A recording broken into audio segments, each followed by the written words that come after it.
Welcome back to another Funko Squad of 4. Today we have one I'm surprised I haven't done sooner. The Toy Story Mrs. Nesbit Funko Pop. Honestly, how have I not touched this one? So it's part of this huge Toy Story line, as you can see, that at one time I actually had all of these guys. But specifically, this is probably one of the cooler ones, especially since they don't reuse the Buzz Lightyear mold. They made a whole brand new one, and it looks so much better. Plus, Mrs. Nesbit, you got the detachable arm. I mean, the box, it is rather basic, but the pop is not, so let's get into it. So here we have Mrs. Nesbit, and the first thing I gotta say is I do love the fact you get the detachable arm and it's holding the teapot. That's very cool.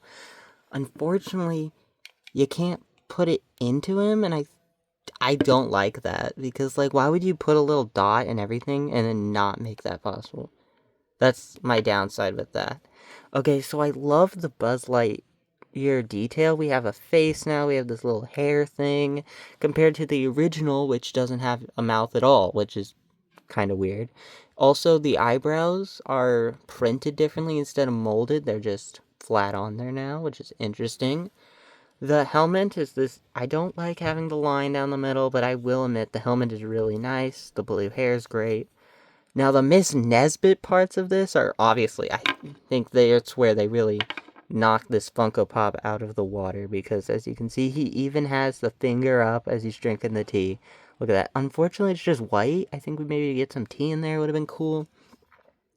We got the apron, which is very nice, but you can still see some of his Buzz Lightyear detail, and it's all molded. Everything's printed nicely.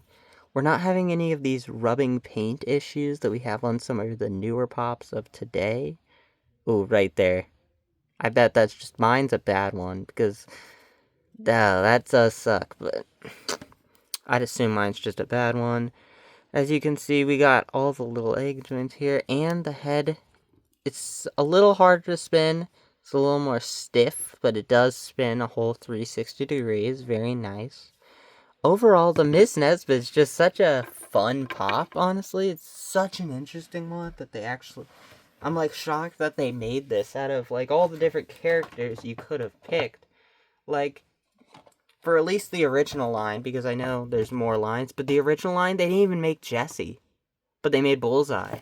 But they chose Mrs. Nesbit as their only variant. And I think that's very cool. Out of all the polls, I don't think anyone's complaining Mrs. Nesbit got made. Thank you, Funko, for making this. And I don't know, they need to start making more of these interesting, funner, one-off characters. I think that'd really bring Funko back.